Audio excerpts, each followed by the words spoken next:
آئیے طلبہ اعزام کی فہرست سے ہم عزیزم سراج الدین سلمہ کو دعوت دیتے ہیں، وہ آئیں اور اپنی تقریر اردو میں پیش کریں۔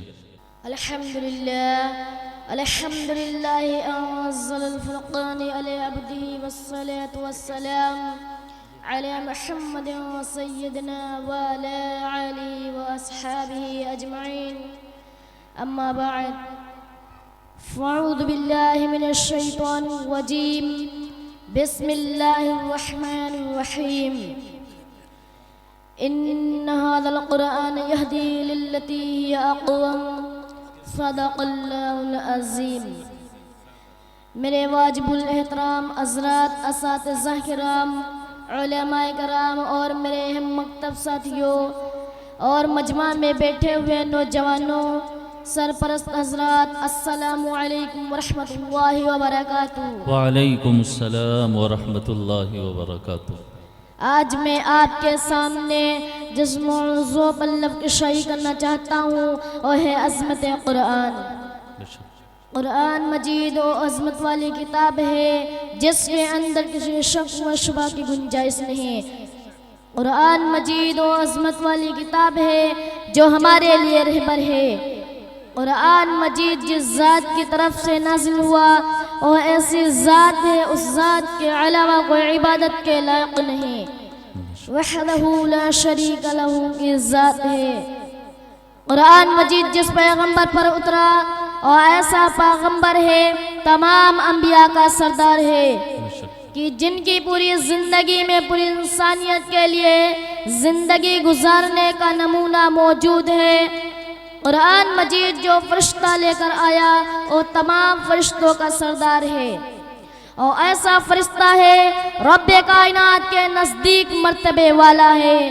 قرآن مجید وہ عظمت والی کتاب ہے جو ہمارے لیے رہبر ہے۔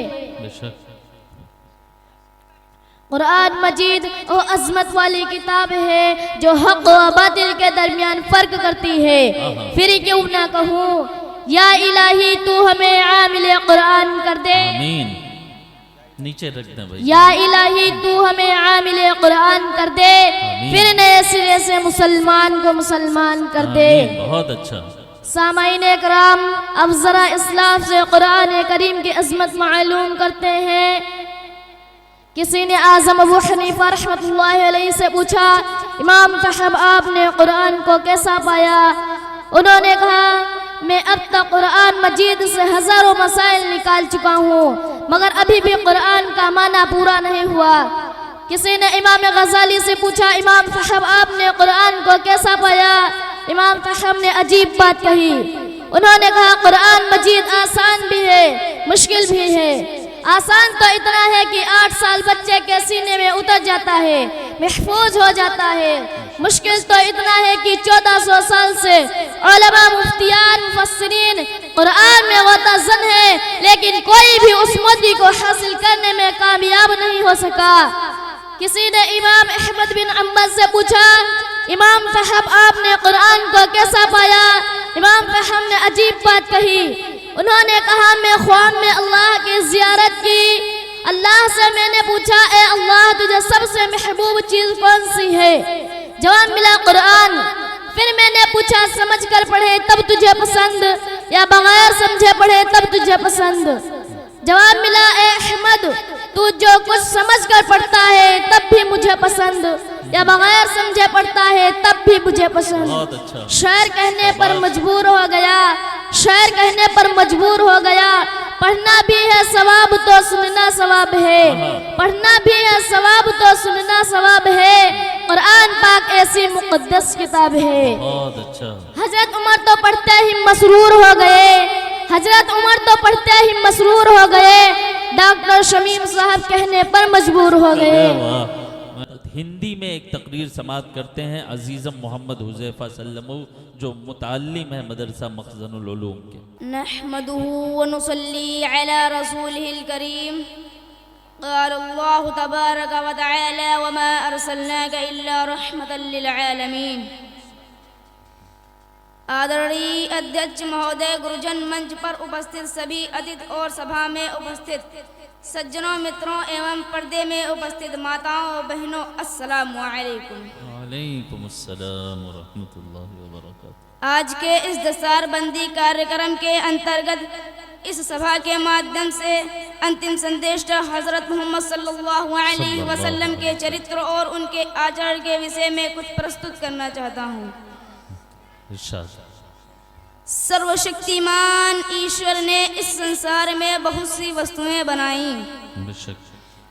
तथा उनमें सर्वश्रेष्ठ प्राणी मानव को बनाया बहुत अच्छा।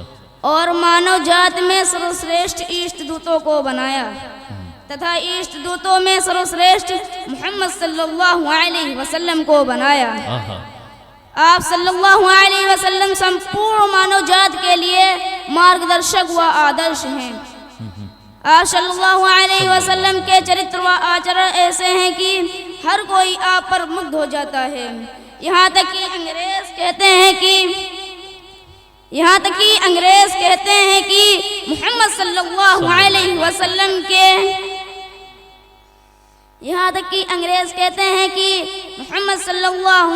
वसल्लम की जीवनी का अध्ययन करके उसका प्रसार व पालन करो। मेरे प्रिय मित्रों, मोहम्मद सल्लल्लाहु अलैहि वसल्लम की जीवनी का अध्ययन करके उसका प्रसार व पालन करो। आप सल्लल्लाहु अलैहि वसल्लम के चरित्र व आचरण के विषय में कहाँ तक बताया जाए। हज़रत आयशा रज़ियल्लाहु अन्हा कहती हैं कि कुरान आपके चरित्र व आचरण का संकलन है। ईश्वर ने कुरान अवतरित किया तथा मोहम्मद सल्लल्लाहु अलैहि वसल्लम के आचरण उसकी व्याख्या है। एक बार आप किसी युद्ध से वापस लौट रहे थे। आपके साथी भिन्न भिन्न स्थान पर विश्राम के लिए उतरे, कपड़े धोकर सुखाए और विश्राम करने लगे। उसी समय एक शत्रु आया और आप सल्लल्लाहु अलैहि वसल्लम की तलवार जो वृक्ष पर लटकी हुई थी वह लेकर खड़ा हो गया और कहने लगा, आज मोहम्मद की हत्या करने का अच्छा अवसर है। नाऊज़ बिल्लाह। आप सल्लल्लाहु अलैहि वसल्लम जागे और खड़े हुए। उस शत्रु ने कहा, मोहम्मद बता, अब तुझको मुझसे कौन बचाएगा।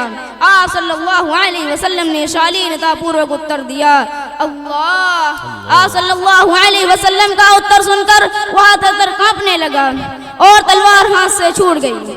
आप सल्लल्लाहु अलैहि वसल्लम ने तलवार ली और कहा, अब तुझे कौन बचाएगा। वह कहने लगा, अब आप ही की दया पर हूँ। आप सल्लल्लाहु अलैहि वसल्लम ने उसे क्षमा कर दिया। ये थे आप सल्लल्लाहु अलैहि वसल्लम के आचरण। ऐसी ही अनेक घटनाएं हैं जो हदीस की पुस्तकों में भरी पड़ी हैं। आप सल्लल्लाहु अलैहि वसल्लम को कितना सताया गया, कितनी यातनाएं दी गई, फिर भी मक्का मुकर्रमा की विजय के समय आप सल्लल्लाहु अलैहि वसल्लम ने सबको क्षमा कर दिया। सम्मानित मित्रों, मोहम्मद सल्लल्लाहु अलैहि वसल्लम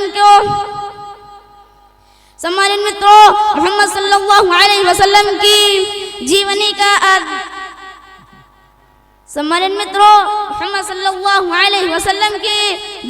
का अध्ययन करो तो अनुमान होगा कि मोहम्मद सल्लल्लाहु अलैहि वसल्लम ने संसार के लिए कैसे आचरण प्रस्तुत किए हैं। इतिहासकारों ने अपनी पुस्तकों में इस घटना का भी उल्लेख किया है कि मोहम्मद सल्लल्लाहु अलैहि वसल्लम की आयु जब 35 वर्ष की थी जब खाना काबा का निर्माण किया गया, क्योंकि खाना काबा की पवित्र दीवारें बाढ़ के कारण गिर गई थी। उसके निर्माण में सभी सम्मिलित रहे, किंतु जब हज़रत अस्वद को स्थापित करने की बारी आई तो आपस में मतभेद हो गया। यह मतभेद इतना दृढ़ होता गया कि 4 दिन इसी उपापों में बीत गए। प्रत्येक व्यक्ति की इच्छा थी कि यह काम मेरे हाथ से पूर्ण हो। प्रत्येक व्यक्ति की इच्छा थी कि यह काम मेरे हाथ से पूर्ण हो। अंत में अबू उमैया के पुत्र जो जाफा जब से बड़ी आयु वाला था, उसने सुझाव दिया कि किसी को इसका निर्णायक बनाकर यह कार्य पूर्ण किया जाए।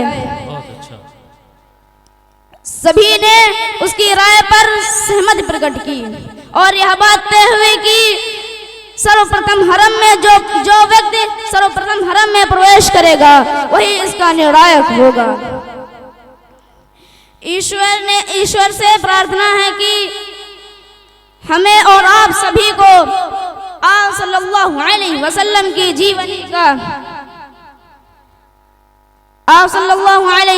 की जीवनी से प्रेरणा लेने क्षमता प्रदान करे कि मोहम्मद से वफा तूने तो हम तेरे हैं, कि मोहम्मद से वफा तूने तो हम तेरे हैं, ये जहाँ चीज़ है क्या लोहो कलम तेरे हैं। वाखिरु दावाना अल्हम्दुलिल्लाहि रब्बिल आलमीन। बहुत अच्छा माशाअल्लाह।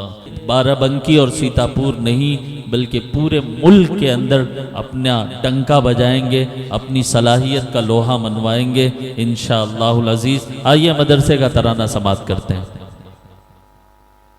अस्सलामु अलैकुम वरहमतुल्लाहि वबरकातुहू। वालेकुम सलाम व रहमतुल्लाह। इस्लाम के गुलशन की बकामक जनुल उलूम, बकामक जनुल उलूम।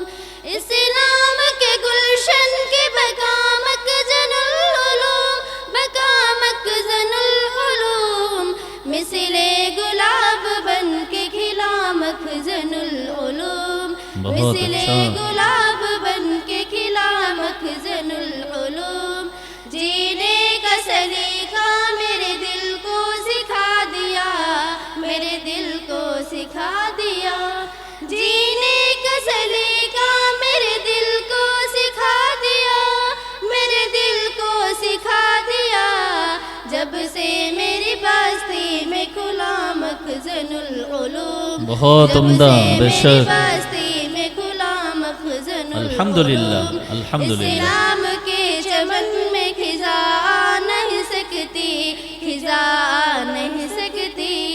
इस्लाम के चमन में खिजा नहीं सकती, खिजा नहीं सकती। देता है सियाब हवा मखजनुल उलूम, देता है सियाब हवा मखजनुल उलूम। जो खर्च करे मालो मता इसकी आन पर, मता इसकी आन पर। जो खर्च करे मालो मता इसकी आन पर, मता इसकी आन पर। देता रहेगा उसको दुआ मखजनुल उलूम, देता रहेगा उसको दुआ मखजनुल उलूम। हर शाख पे तालीम के गुंजे खिला दिए, गुंजे खिला दिए। हर शाख पे तालीम के गुंजे खिला दिए, गुंजे खिला दिए। है इल्म अदब नूर हुदा मखजनुल उलूम, बहुत अच्छा। है इल्म अदब नूर हुदा मखजनुल उलूम। शौकत अली मरहूम को जन्नत दे खुदा, आमीन आमीन। दे खुदा। शौकत अली मरहूम को जन्नत दे खुदा, जन्नत दे खुदा। है सदकाए जारी जो किया मखजनुल उलूम, है सदकाए जारी जो किया मखजनुल उलूम। अब्दुल अली शुएब शकील इश्क़ बाग़बा, शकील इश्क़ बाग़बा। अब्दुल अली शुएब शकील इश्क़ बाग़बा, शकील इश्क़ बाग़बा। इस वास्ते निखरने लगा मखजनुल उलूम, इस वास्ते निखरने लगा मखजनुल उलूम। इसको असातिज़ा ने संवारा है हर तरह, बहुत अच्छा बेशक, हर तरह। बहुत अच्छा। इसको असातिज़ा ने संवारा है हर तरह, संवारा है हर तरह। इस वास्ते निखरने लगा मखजनुल उलूम, इस वास्ते निखरने लगा मखजनुल उलूम। हाफिज वकारी दीन के दाई बनाइए, दाई बनाइए। हाफिज वकारी दीन के दाई बनाइए, दाई बनाइए। हर एक दिल को भाए मेरा मखजनुल उलूम, हर एक दिल को भाए मेरा मखजनुल उलूम। हसरत है शमीम की पूरी हो ए खुदा, आमीन। पूरी हो ए खुदा। हसरत है शमीम की पूरी हो ए खुदा,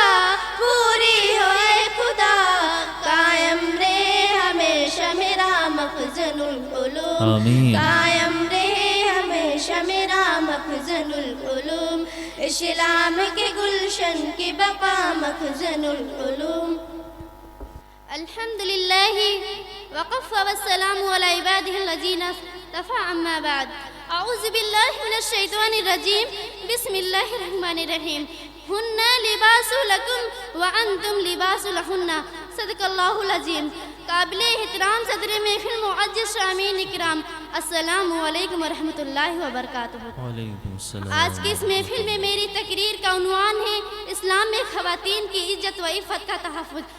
محترم حضرات، خاتون مسلم گلشن کا ایک عجیب و غریب کا شاہکار ہے، جس کے پیکر بیٹی کی عصمت، بہن کی محبت، بیوی کا پیار، ماں کا خلوص بھی نہا ہے، جس نے سوال معاشرے کی تشکیل کے دیکردار کر کے اپنی اہمیت و عفت و عظمت کو، تقدس کو تسلیم کرایا ہے۔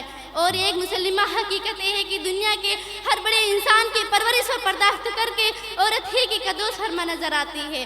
عورت ہی نے ان کو زنا بھی اور ان کی تعلیم و تربیت بھی کی اور معراج معاشرہ مسموم فضا سے انہیں بچایا بھی، جیسے حضرت نوح علیہ السلام، حضرت ہود علیہ السلام، حضرت صالح علیہ السلام، حضرت شعیب علیہ السلام، حضرت یعقوب علیہ السلام اور حضرت یوسف علیہ السلام، حضرت ابراہیم علیہ السلام، حضرت اسماعیل علیہ السلام، حضرت موسیٰ علیہ السلام اور حضرت عیسیٰ علیہ السلام کو عورت ہی نے جنا، اور یہاں تک کہ حضرت محمد مصطفیٰ صلی اللہ علیہ وسلم کو حضرت آمنہ کے بطن سے تولد ہوئے۔ محدثین اولیاء اور تابعین علماء اور مبلغین عورت ہی کے پیٹ سے پیدا ہوئے۔ اسلام نے معصوم بیٹی پاکیزہ بی بی فرما بردار بہن مقدس کی تقدس کی اعضاء و بنیاد بتا کر اور اس کی عظمت کی چار چاند لگائے، اور شاعری کی زبان میں عورت کی حیا کی چادر دی اور غیرت کا غازہ بھی بخشا، عورت کی حیا کی چادر دی اور غیرت کا غازہ بھی بخشا، شیشوں میں نزاکت پیدا کی کردار کی ظہر چمکائے، شیشوں میں نزاکت پیدا کی کردار کی ظہر چمکائے۔ حضرات گرامی، کائنات کی ہر سے میں عورت ہی کی دل کسی ہے، اس کے قدموں کے نیچے جنت کا چشمہ جاری ہے۔ عقیدت و احترام سے ایک نظر سے دیکھ لینا حج مقبول کے برابر ثواب ہے۔ اس کی تعلیم و تربیت و پرورش و پرداخت پر عورت ہی کی قدوس فرما نظر آتی ہے۔ اور یہ جب ایک مسلم حقیقت یہ ہے کہ دنیا کے ہر بڑے انسان کی پرورش و پرداخت کر کے، اور جب یہ حقیقت ہو جائے تو تاریخ گھٹا ہر سو پھیلی ہے زمانے میں، تاریخ گھٹا ہر سو پھیلی ہے زمانے میں، ظلمت کے مٹانے کو ایک نیر تابہ دے دے، ظلمت کے مٹانے کو ایک نیر تابہ دے دے۔ دیکھے نہیں جاتے یہ ظلم ستم یا رب، دیکھے نہیں جاتے یہ ظلم ستم یا رب، اب ان سے تحفظ کا آزاگے بھی شامہ دے دے، اب ان سے تحفظ کا آزاگے بھی شامہ دے دے۔ وآخر دعوانا ان الحمدللہ رب العالمین۔ ماشاءاللہ۔